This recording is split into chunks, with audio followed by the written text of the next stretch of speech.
Bonjour à toutes et à tous, bienvenue à cette nouvelle table ronde dans le cadre de l'Université de la e-santé de Castres-Mazamet Technopole. Table ronde consacrée au numérique comme facilitateur de l'accès aux soins. Comme vous le savez, le numérique est un formidable outil pour inventer ou réinventer le suivi médical, mais aussi l'accès aux soins, la relation entre professionnels de santé ou encore la formation. C'est ce que nous allons voir en compagnie de nos témoins du jour. Mesdames, messieurs, bonjour, merci d'être avec nous.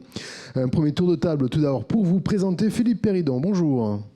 Bonjour, Philippe Péridon, directeur du CHIC Castres-Mazamet et CH de Revel. Voilà. Vous êtes également conseiller scientifique de l'Université de la e-santé. Vous êtes également membre de la commission de certification des établissements de santé de la Haute Autorité de Santé. C'est cela. Très bien, merci. On est un peu chez vous ici d'ailleurs au passage. On est chez nous et fiers d'être chez nous et d'accueillir l'ensemble des intervenants et des participants. Très bien. Docteur... Sous ce beau soleil d'Occitanie. Beau soleil d'Occitanie, très bien. On continue donc le tour de table. Docteur Marie-Noëlle Cuffy, bonjour. Bonjour à tous. Vous êtes présidente de la CME du CHIC. Donc le CME représente tous les médecins de l'établissement. Vous êtes également gériatre et responsable de la plateforme Parcours Personnes Âgées. Exactement. À vos côtés, Pauline Dorgeval, bonjour. Bonjour. Vous êtes cofondatrice et présidente de l'association Coactis Santé et de l'entreprise à mission deuxièmeavis.fr. On va détailler un petit peu tout ça dans quelques instants. Et enfin, Jérôme Billois, bonjour. Bonjour à tous. Vous êtes un habitué de l'Université de la e-santé. Vous êtes cadre de santé formateur au sein de l'IFSI de Castres. L'IFSI, pour être complet, c'est l'Institut de formation en soins infirmiers. Mesdames, Messieurs, merci donc d'être avec nous. Vous êtes 4 témoins au profil assez différent pour débattre de ce sujet. Et donc, vous avez une vision qui l'est tout autant. Alors, on va commencer par se retrouver un petit peu autour de la thématique. Et on va commencer par Philippe Péridon. Peut-être déjà de rappeler quelle définition vous voyez se dessiner lorsque l'on parle du numérique comme facilitateur de l'accès aux soins. D'abord, ce qu'il faut dire, c'est qu'aujourd'hui, l'essentiel des prises en charge qui sont réalisées dans un établissement comme le nôtre reste des prises en charge qui sont réalisées de manière traditionnelle. Sur 200 000 consultations par an, on a 2 000 téléconsultations. On fait 30 000 séjours. Donc, il faut rappeler que les outils numériques restent une modalité d'accès pour un établissement de santé, qui sont des modalités d'accès qui sont relativement marginales par rapport au volume de patients et de prise en charge qu'on assure. Le deuxième élément, c'est la diversité des technologies qui nous sont proposées. On a de l'intelligence artificielle qui peut venir en support et en complément des compétences des équipes. Il y a la robotique, il y a les outils de téléconsultation et de visio. Et donc, il y a les outils également d'objets connectés, j'en laisse de côté, ce qui veut dire qu'il y a une diversité très importante d'outils à disposition des professionnels. Le troisième aspect, c'est que le numérique, dans un établissement comme le nôtre, c'est aussi une manière de répondre à une de nos contraintes, qui est la saturation. Un établissement comme le nôtre, on est saturé 6 mois par an.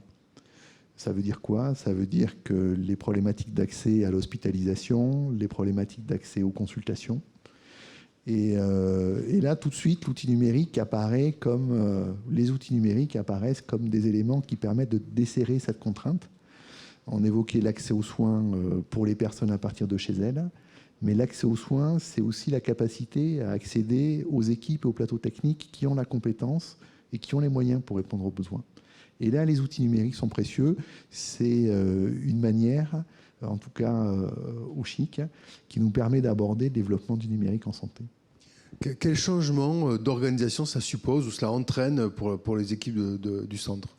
Alors d'abord, il faut reconnaître que c'est un bouleversement dans la vision de la prise en charge. La réflexion, elle se fait maintenant en parcours.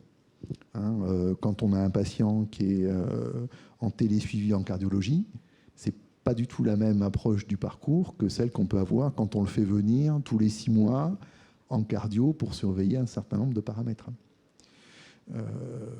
C'est aussi un changement très important dans la relation entre le soignant et le soigné. Il y a évidemment l'interface technologique, mais il y a aussi une conception différente du rapport à l'équipe et du rapport à la compétence par le patient. Et ça, c'est aussi une dimension qui est extrêmement importante. Troisième élément qui est extrêmement important, vous l'avez évoqué, en termes d'organisation, sont des modalités nouvelles qui font concevoir, qui bousculent aussi la vocation des acteurs de soins. On le verra avec Deuxième Avis. Deuxième Avis, c'est typiquement une solution qui bouleverse l'approche que le patient peut avoir d'une consultation et d'une relation à une spécialité. Et donc, ça sont des dimensions qui sont extrêmement importantes et qui entraînent aussi, à mon avis, une dernière modification qui est substantielle, c'est les bouleversements de métier et donc de formation, parce que c'est pas tout à fait le même métier qu'on exerce quand on utilise des outils technologiques que quand on ne les utilise pas. Et la question de la formation, y compris pour le professionnel de santé, est une question aussi fondamentale. Alors on reviendra sur cette question de la formation dans la deuxième partie de table ronde. Je vais faire réagir Pauline d'Orgeval justement pour compléter sur cette définition du numérique et de l'accès aux soins. Alors, je suis évidemment d'accord avec tout ce qui vient d'être dit. Moi, je parlerai peut-être, dans l'accès aux soins aussi, des renoncements à l'accès aux soins. Parce qu'en fait, en France, on a vraiment de la chance. L'accès aux soins, il est pour tous. L'accès à la santé, il est pour tous. Et par contre, si on parle de numérique comme facilitateur, c'est parce que la réalité, elle est autre. C'est-à-dire qu'il y a plein de sujets parce que en tant que patient, on habite loin et donc on renonce à faire peut-être beaucoup de kilomètres pour accéder à une expertise précise, parce que quand on a des problèmes de mobilité, qu'elles soient liées à un handicap, qu'elles soient liées à la fatigue d'une pathologie, qu'elles soient liées à un grand âge, là encore, on a des difficultés de déplacement. Donc le numérique peut être un facilitateur.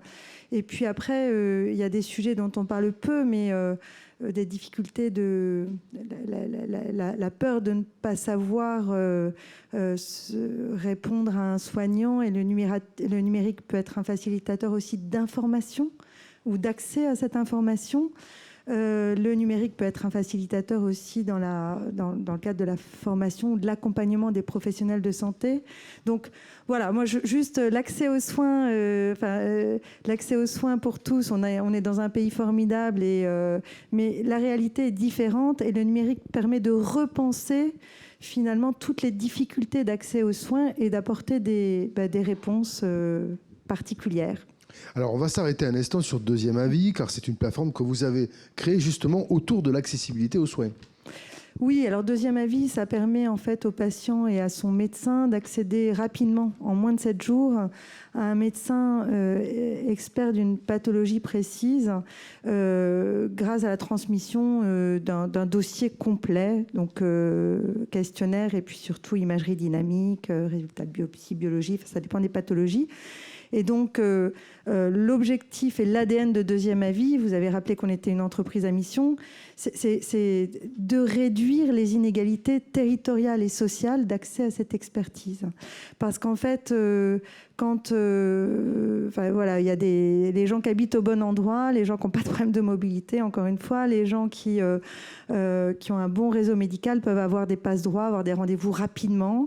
Ce n'est pas le cas pour tous les patients. Les patients, parfois, n'osent pas non plus demander aussi un deuxième avis. Et donc, vraiment, l'objectif, c'est de faciliter cet accès à l'expertise et, si possible, qu'elle soit demandée, accompagnée par le médecin requérant, en fait, par le médecin traitant. Alors, Deuxième Avis, c'est un des outils de Coactis Santé que vous avez également fondé. Alors, non, c'est une entreprise à mission, c'est différent. Coactis Santé, c'était préalable effectivement à Deuxième Avis et c'est ce qui a nourri nos réflexions sur l'accessibilité à la santé. Et donc, Coactis Santé, c'est une association qui vise à faciliter l'accès aux soins des personnes en situation de handicap. Moi, je dis toujours que ce sont des éclaireurs, en fait, pour la société, parce que pour des personnes en situation de handicap, moi, je suis maman d'un enfant avec handicap, ce qui est insupportable et insurmontable, finalement, quand on va résoudre le problème et trouver des solutions, ça va faciliter l'accès aux soins pour les autres. Et donc, dans le cadre de Coactis, on a monté 2 projets, santébd.org, qui vise à faciliter l'accès à l'information pour tous, parce qu'il y a un énorme problème de faible littératie en santé, les mots sont complexes et un patient qui ne sait pas ce qu'on va lui faire, qui ne comprend pas le déroulement de la téléconsultation, qui ne comprend pas la prévention, les messages de prévention, c'est paniquant. Et donc il y a beaucoup de renoncement aux soins parce qu'on ne comprend pas. Donc ça c'est Santé BD. Et l'autre outil c'est handyconnect.fr qui vise là à accompagner les soignants dans l'accueil de proximité des patients en situation de handicap. Le handicap fait peur et beaucoup de soignants, malgré des études très, très longues, parfois ne se sentent pas à l'aise avec l'accueil de patients en situation de handicap. Et donc Handy Connect, c'est des fiches par spécialité, par aussi type de handicap, sur le savoir-être, savoir-faire, savoir médical. Voilà, tous ces outils sont gratuits. Voilà. D'accord, on va revenir tout à l'heure sans doute sur ces outils. À vos côtés, Marie-Noëlle Cuffy, je rappelle que vous êtes présidente de la CME du Chic et gériatre. Qu'est-ce que le numérique vous a apporté comme avantage, mais aussi peut-être comme inconvénient, dans votre pratique quotidienne ? Alors, le numérique a bouleversé les pratiques. Effectivement, les a bouleversés dans leur positionnement, dans le parcours prise en charge du patient. Effectivement, le numérique ne pourra jamais remplacer une consultation en présentiel, mais peut avoir sa place dans le suivi. M. Péridon citait par exemple notre expérience de télésuivi de cardiologie, où effectivement on a pu structurer le parcours avec une infirmière coordonnatrice et un réseau ville-hôpital qui permet ensuite de détecter plus facilement les situations décompensées, de les prévenir, d'éviter des hospitalisations. Donc ça, c'est le numérique, par exemple, dans cet exemple, a permis d'élaborer un parcours où la technologie est parfaitement intégrée avec l'aide d'une infirmière coordonnatrice. Il a bouleversé nos pratiques et avec l'arrivée de la crise sanitaire, on a fait un bond dans les relations ville-hôpital, dans le sens où les confinements, tout ce que la crise a conditionné, y compris en retard d'accès aux soins, bien les relations avec la ville, le premier recours, ont permis, je l'espère, de limiter un petit peu le manque d'accès aux soins. Et puis, c'est un outil qu'on peut décliner sous plusieurs formes. De la téléexpertise de premier recours. On utilise, nous, un outil avec un partenaire au Chic qui permet de donner très rapidement en asynchrone des avis pour le premier recours dans quasiment toutes les disciplines du Chic. Des outils de télémédecine, téléexpertise en synchrone avec des dossiers complexes ou de téléconsultation. Alors ça, évidemment, pendant la crise, il y a quand même eu une explosion, un grand bond, parce que certaines disciplines même ont exclusivement travaillé avec cet outil pendant le confinement, y compris avec des solutions de téléconsultation depuis le domicile. Je pense à un praticien hospitalier qui était en situation de maternité, qui ne pouvait donc pas venir à l'hôpital sur la première phase de la Covid, mais qui a pu continuer à consulter à distance, même à distance de l'hôpital, avec ses patients. Avant la crise, c'était peut-être possible techniquement, mais pas prévu. Et des bons dans la traçabilité, plus qu'un avis téléphonique, et vraiment l'inscription dans le parcours, la prise en charge. Il y a des disciplines qui intègrent maintenant la télémédecine dans le parcours, et avec une dimension éventuellement territoriale qu'on commence à aborder, parce qu'il peut y avoir des avis de surspécialité dans la gradation des soins qu'on peut territorialiser, voire ensuite être en lien avec le troisième recours, avec le centre expert du CHU. Alors, vous travaillez sur plusieurs programmes qui étudient également la question, notamment le premier d'entre eux, c'est ICOP, qui s'adresse aux personnes âgées non dépendantes avec télésuivi pour prévenir la dépendance. Alors, expliquez-nous de quoi il s'agit. Alors, le projet ICOP, c'est un projet qui est élaboré avec l'OMS par le Gérontopole de Toulouse.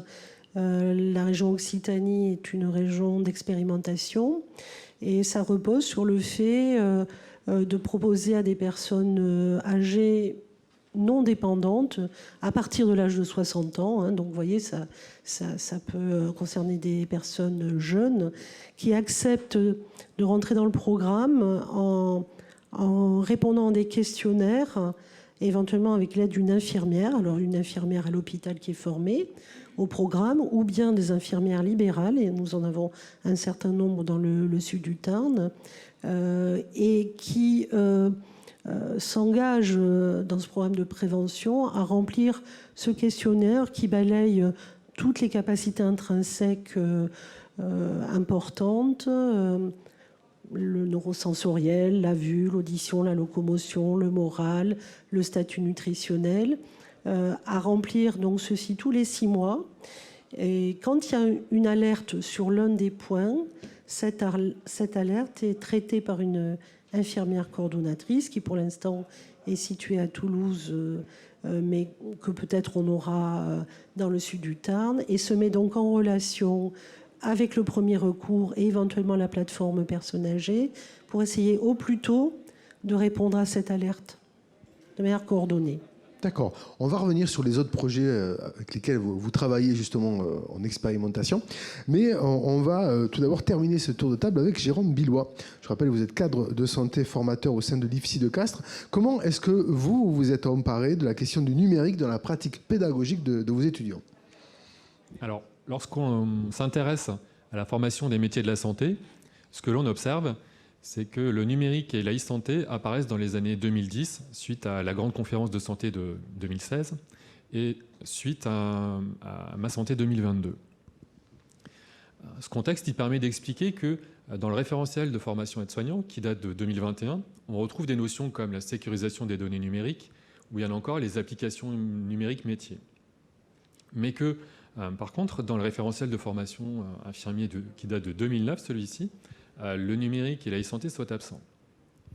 Pour autant, à l'Institut de formation au métier de la santé de Castres, on s'est emparé du virage numérique il y a déjà 10 ans maintenant, notamment avec un partenariat que l'on a noué avec l'école d'ingénieurs informatiques des systèmes d'information en santé. Et ce partenariat, en fait, on le fait vivre d'une façon active, je dirais au quotidien. Ce numérique, en fait, nous aussi, on l'a engagé en mettant en place en fait, un projet pédagogique dans lequel le numérique est un axe fort. En fait. Ça s'illustre par la formation, la formation continue des formateurs. Ça s'illustre également par la conception de séquences pédagogiques dans lesquelles le numérique intervient. Ça s'illustre également par les outils que l'on peut proposer aux apprenants. Ensuite, quand on s'intéresse à la formation, on s'intéresse également au profil des apprenants que l'on a en face de soi et que l'on accueille. Et on pourrait se dire qu'effectivement, les étudiants d'aujourd'hui sont nés avec le numérique, ils ont grandi avec le numérique, ils l'utilisent au quotidien.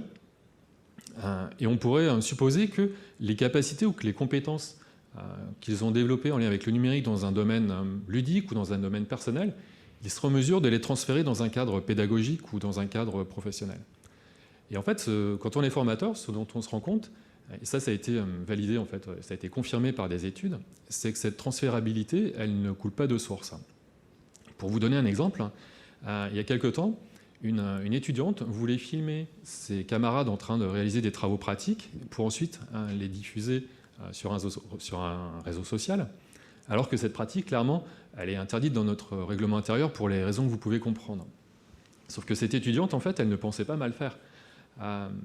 Et on voit bien, en fait, à travers ce témoignage que la représentation que les étudiants ont du numérique n'est pas forcément compatible avec ce que l'on peut attendre d'eux dans un cadre pédagogique ou que dans un cadre professionnel.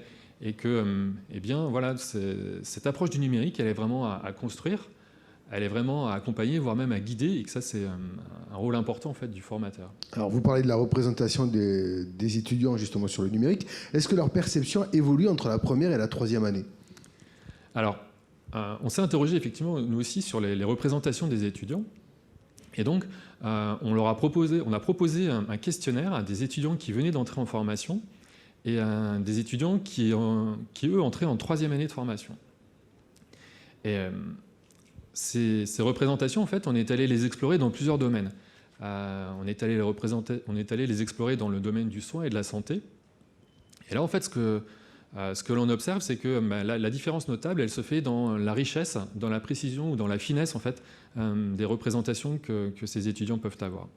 Mais ce qui est intéressant aussi à travers cette enquête, c'est que le numérique et l'e-santé n'apparaissent pas dans la représentation du soin et du métier.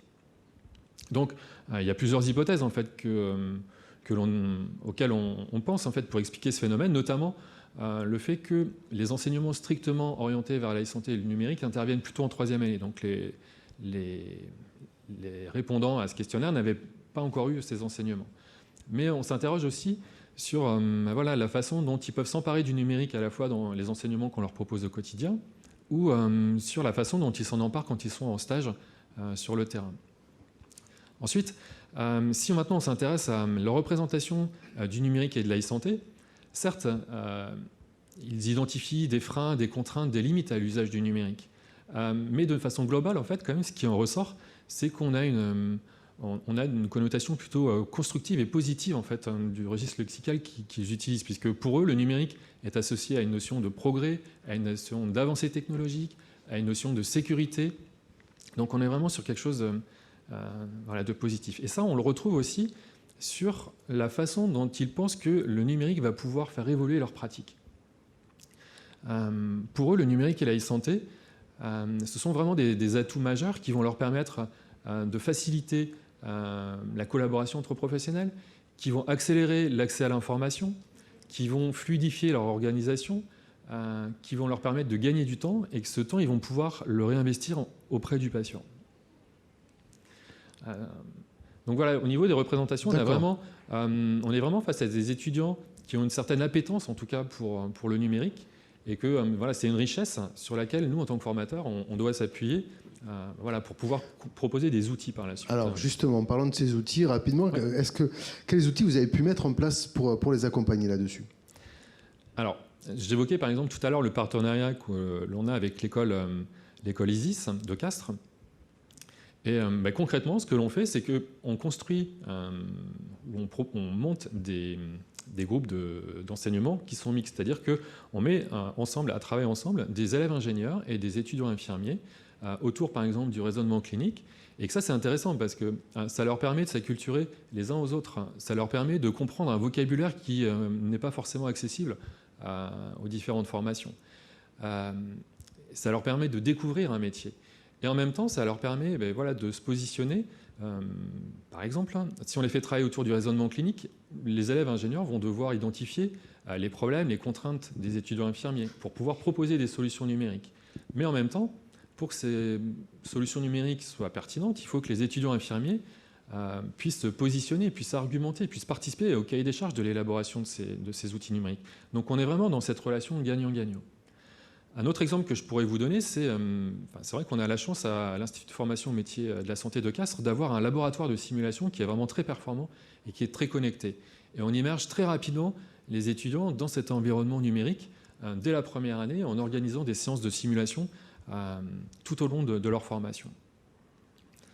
Un autre exemple, mais voilà, l'Institut de formation a répondu à un appel d'offres qui consiste à construire, à développer et à déployer ensuite un serious game autour du raisonnement clinique infirmier et de l'organisation des soins. Et ça, c'est intéressant parce que les étudiants peuvent évoluer dans un cadre vraiment ludique et vraiment sécure. On va faire réagir Philippe Péridon sur ce que vous venez de présenter, des serious games, des plateformes de simulation. Est-ce que ça veut dire qu'on parle de nouveaux outils et aussi de nouveaux métiers ? D'abord, moi, je fais vraiment le lien avec ce que vient de dire Jérôme Biwa sur le fait que ces outils doivent faire gagner du temps aux professionnels de santé. Le temps des professionnels de santé, c'est un enjeu majeur. C'est un enjeu de démographie, mais c'est aussi un enjeu de disponibilité, parce que les professionnels de santé sont ultra sollicités. Et donc, effectivement, nouveaux outils, nouveaux métiers. Cette acculturation à la technologie se fait au niveau de l'école, mais après, ce sont les usages qu'on a en établissement de santé, en cabinet, et sont des nouveaux métiers. Le docteur Cuffy l'a évoqué tout à l'heure, par exemple, infirmière de parcours, de coordination, sont des métiers qui n'existaient pas il y a 10 ans. Ce sont des métiers qui sont nouveaux et qui changent aussi la frontière de responsabilité entre le médecin, l'infirmier. Et ça va encore au-delà s'agissant des infirmières en pratique avancée. Et là, l'enjeu pour nos institutions, c'est effectivement d'être réactif par rapport à ces dimensions-là. D'abord permettre l'éclosion de ces métiers. Ça veut dire être suffisamment à l'écoute de l'écosystème, y compris de ses propres équipes. Sont les équipes qui viennent frapper à la porte du directeur en disant vous savez, j'ai vu ça. Voilà. Alors il y a aussi l'inverse, le directeur à l'université d'été qui voit des choses. Donc on en parle avec la présidente et on se dit tiens, ça serait intéressant pour telle équipe. Cette attention à l'écosystème est fondamentale. Et ensuite, c'est la réactivité à pouvoir mettre en œuvre le dispositif. Alors, on est parfois sur des dispositifs à dimension nationale. La télésurveillance en cardio, c'est un dispositif à dimension nationale. C'est plus rapide. Quand c'est un dispositif à dimension locale, c'est compliqué.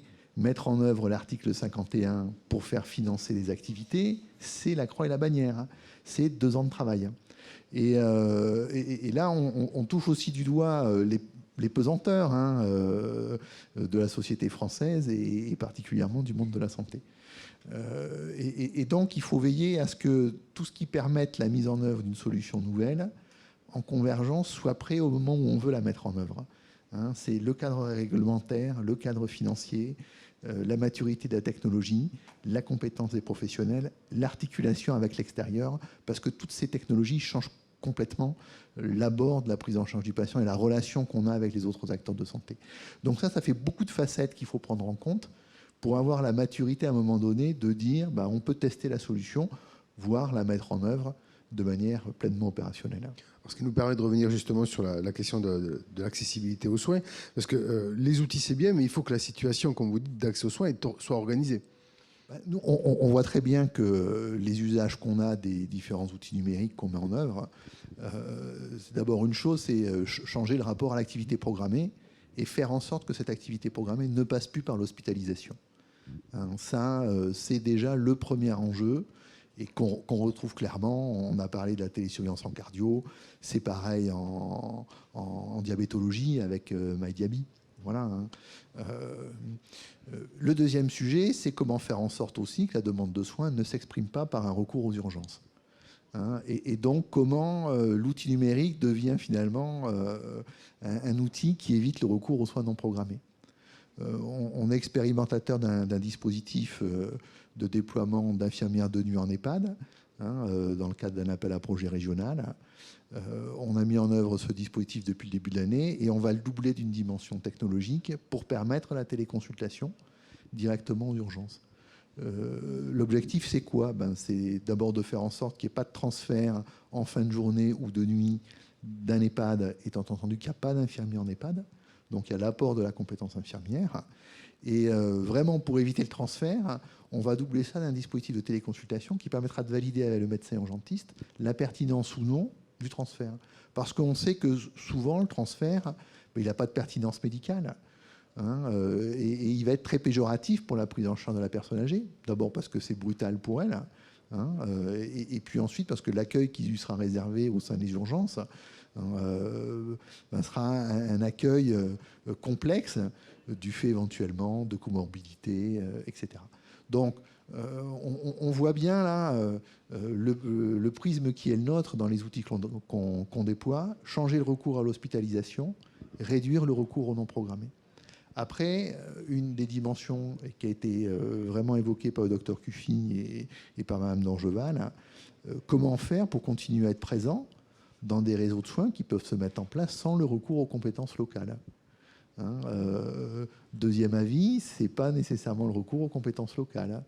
Le déploiement de salles de téléconsultation dans les pharmacies, ce n'est pas le recours aux compétences locales. Et je pense que là, il y a effectivement pour les établissements comme les nôtres, et aussi pour les professionnels de santé de ville, parce qu'eux ont aussi un rôle en tant que médecins de proximité, comment on crée un écosystème avec des outils qui permettent de continuer à apporter des réponses avec des compétences en proximité. Parce que ça reste fondamental pour l'accès aux soins. Alors, on va faire réagir justement Marie-Noëlle Cuffy sur le sujet. Qu'est-ce que vous pensez par rapport à ce qui a été dit et par rapport justement à cette situation des soins, dès qu'elle évolue finalement, comment vous arrivez à la gérer? Alors moi, il y a deux dimensions qu'on a abordées récemment dans l'expérimentation de l'e-santé. C'est l'accès aux soins des professionnels difficiles à contacter en ambulatoire. Je cite deux exemples donc d'expérimentation auxquelles on s'est associé. Premièrement, le recours à la diététicienne en ville, éventuellement en milieu rural. Donc on a accepté de rentrer dans un dispositif financé par la CARSAT avec un programme qui s'appelle CDiet, qui propose à des personnes hospitalisées non dépendantes, GIR 5-6, qui n'ont pas l'APA et qui peuvent bénéficier d'une ARDH, de coupler ça à un service de téléconsultation, télésuivi diététique pendant 2 mois pour éviter. On sait que l'hospitalisation est un risque important de dénutrition pour les personnes âgées, donc pour coacher le retour à la maison et en profiter pour faire de la prévention de la dénutrition. Ça, c'est un exemple qui montre que c'est un service qui n'existait pas du tout. La diététicienne en ville, même si ça existe, le recours, je pense, dans ces situations, devait être très marginal. Et pourtant, c'est une situation à risque. Le deuxième exemple d'accès, d'amélioration de l'accès aux soins, c'est le recours aux orthophonistes libéraux, dans le domaine des troubles cognitifs, et dans le domaine de la plainte mnésique, dans le domaine de la stimulation cognitive. Et là, nous avons répondu à un appel à projet régional. Nous avons été lauréats avec un consortium, on fait partie d'un consortium, qui développe un outil de stimulation cognitive en distanciel, après avoir bénéficié bien sûr d'une évaluation en présentiel, d'une prise en charge avec une forme de télésuivi réalisée par des orthophonistes qui peuvent être libéraux, hospitaliers, des neuropsychologues, qui proposent à des gens qui viennent en consultation mémoire, qui ont une plainte mnésique et à qui on conseille de la stimulation cognitive, de pouvoir le faire n'importe où dans le bassin. Les orthophonistes libéraux sont peu accessibles. Ceux qui ont la compétence pour faire de la stimulation cognitive ne se rendent que rarement au domicile. C'est des personnes qui ne sont pas toujours mobiles, qui ne peuvent pas elles-mêmes se rendre au cabinet. Donc on parlait au renoncement. Il y avait un certain nombre de situations où les gens renonçaient à ce type de prise en charge alors qu'elle était reconnue utile par manque d'accès à des praticiens libéraux, mais aussi du fait de leur éloignement et de leur isolement. Donc cet outil qui est en cours d'élaboration permettra, s'il fait ses preuves, de pouvoir suivre des programmes de simulation avec un télésuivi qui permettra de moduler. Quand les personnes feront des progrès, on pourra augmenter la difficulté des exercices. À l'inverse, quand il y aura un déclin, ça permettra d'éviter la mise en échec. Donc vraiment un télésuivi très fin et très personnalisé, avec des données derrière que nous pourrons exploiter. Donc ça, ce sont 2 exemples concrets où on a essayé de participer à des programmes où où on était persuadé que l'accès aux soins était très peu utilisé. Donc des orthophonistes, des diététiciens pour ces deux programmes-là. On est quand même dépendant d'une certaine qualité d'infrastructure de télécommunication. Oui. Et le problème, ça peut être aussi le risque de la fracture numérique. Oui. Oui. Alors comment on arrive à lutter contre ça? Parce que là aussi, ça pose question sur l'accessibilité aux soins. Alors, j'ai entendu M. Ramon ce matin parler de la fibre, hein, donc ça, on n'y est pour rien. Mais ensuite, on travaille dans le programme de Cogido, par exemple, ou dans le programme CDIET, à l'accompagnement des personnes âgées, y compris dans ICOP, hein, puisque ça s'adresse à des personnes qui n'ont pas eu l'habitude du numérique. Donc, effectivement, il y a toute cette question de l'accompagnement qui accompagne l'entrée dans le programme, qui accompagne même à l'utilisation de l'outil. Donc il y a toutes ces questions. Et par exemple, dans l'expérience Cogido, on se pose la question du rôle de l'accompagnant et de la sécurisation de ce programme. Parce que l'accompagnant pourrait, par exemple, avoir la tentation de faire à la place d'eux.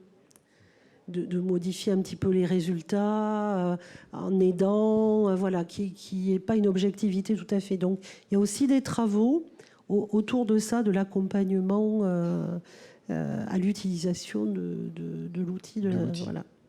Donc, ce sont des questions, je n'ai pas de réponse.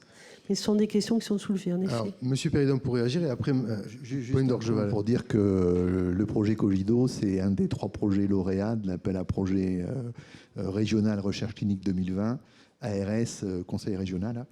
Et c'est effectivement, ça a été une opportunité pour nous et pour l'équipe du service de gériatrie de s'impliquer, de porter ce projet. Voilà. Merci pour cette précision. Alors, je reviens juste sur cette partie fracture numérique. Quelle est votre expérience, Pauline d'Orgeval, justement, sur le sujet? Effectivement, le numérique permet des choses qui n'étaient pas trop possibles avant. Donc en ça, c'est extraordinaire, mais que ça crée d'autres inégalités, et notamment des inégalités pour des personnes peu à l'aise avec le numérique ou qui n'ont pas accès à une bande passante. Alors, ce que nous, on fait pour chacun de nos outils, c'est qu'on permet, par exemple, pour deuxième avis, c'est aussi possible d'accéder aux services par téléphone et en envoyant son dossier par courrier, pour penser à ceux qui n'ont pas accès au numérique ou qui ont peur et qui n'ont pas la chance de pouvoir être accompagnés par des proches ou par des... Voilà. Mais donc, parce que la question de l'accompagnement, elle est vraiment majeure. Pour Santé BD, typiquement, on permet aussi aux structures sanitaires, aux structures médico-sociales ou aux aidants d'imprimer, tout simplement. Et Santé BD qui n'est pas juste destinée aux jeunes, ça peut être aussi aux personnes plus âgées.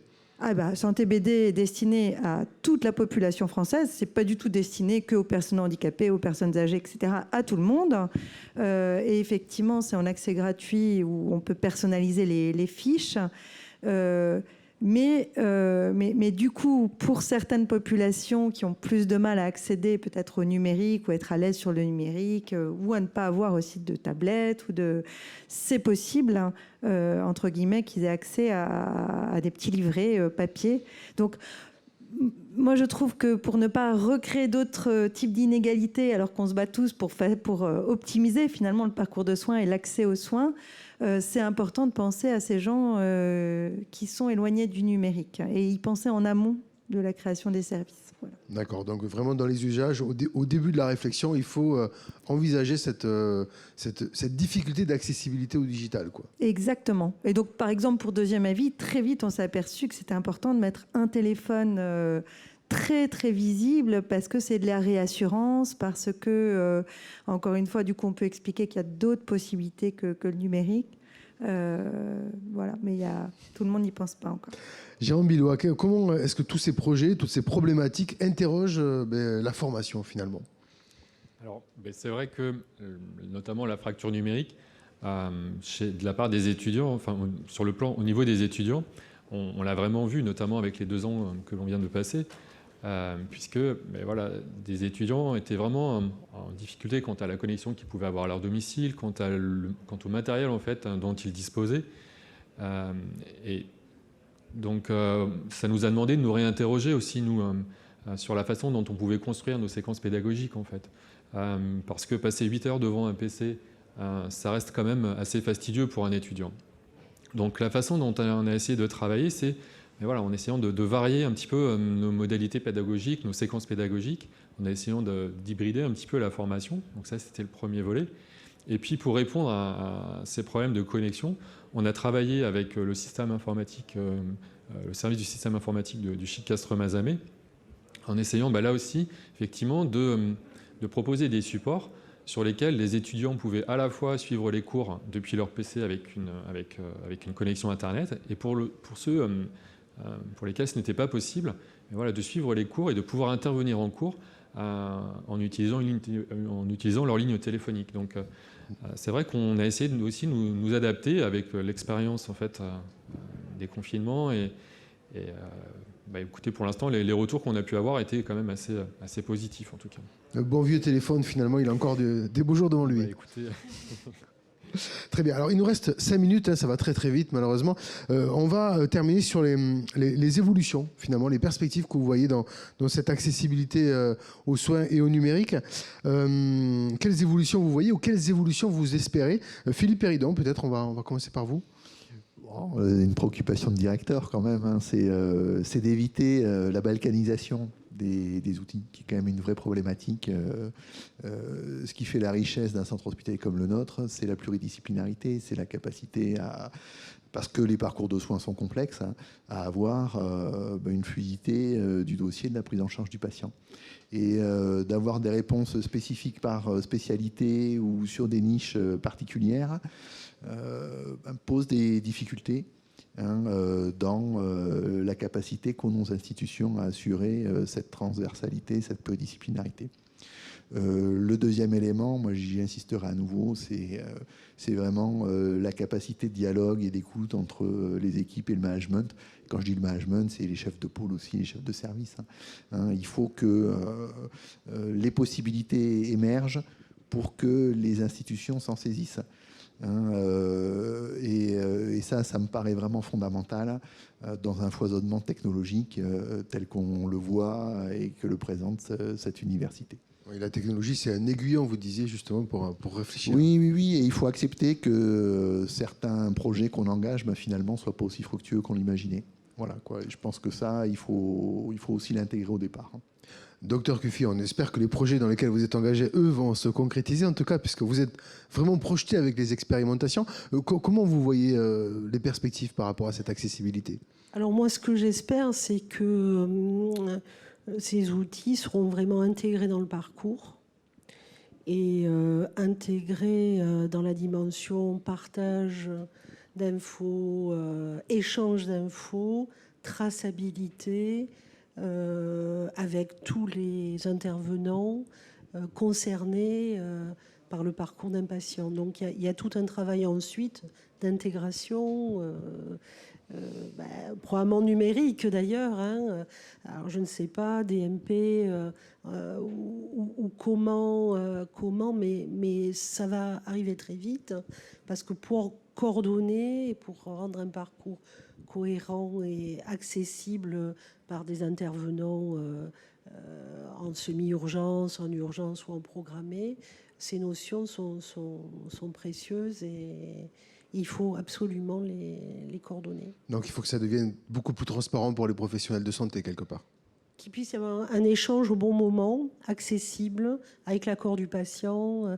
Voilà, il y a toutes ces dimensions qu'il faut absolument prendre en compte et traduire en pratique. Très bien. Pauline Dorgeval, quelles évolutions vous voyez ou vous espérez d'ailleurs? C'était un peu notre ADN de départ, c'est de démocratiser l'accès à l'expertise, de réduire les inégalités territoriales et sociales et de favoriser, c'est un peu la notion que vous dites, le juste soin, c'est-à-dire le bon soin pour la bonne personne. Je ne dirais pas l'application de protocoles pour tous, personnes âgées, avec handicap. La question du sens dans le soin et dans la prise en charge. Voilà. Alors tout ça, ça nous donne des soignants de demain qui vont ressembler à quoi, Jérôme Billois? On va conclure avec vous d'ailleurs. Oui. Moi, je rejoins un petit peu tout ce qui a pu être dit jusqu'à présent. Après, à l'Institut de formation au métier de la santé de Castres, ce à quoi on réfléchit en ce moment, c'est qu'effectivement, on a d'un côté des patients qui souffrent de la fracture numérique, mais que d'un autre côté, on est face à des patients qui sont de plus en plus connectés aussi.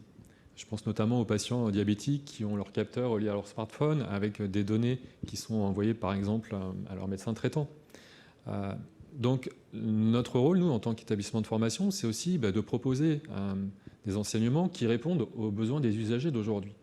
Et voilà, une des pistes de réflexion, ça serait peut-être d'intégrer ces usagers à nos séquences pédagogiques. On a déjà eu l'occasion de le faire dans d'autres contextes que le numérique, mais voilà, on se demande en fait si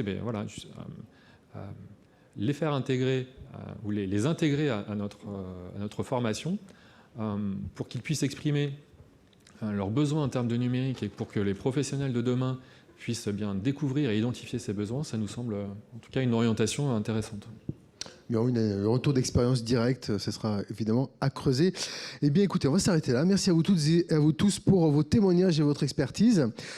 C'est l'heure de la pause déjeuner, donc on se retrouve à 14h pour la suite des échanges. On parlera notamment de cybersécurité, mais aussi de communicants et de médecins et de professionnels de santé. Merci pour votre attention et à très vite.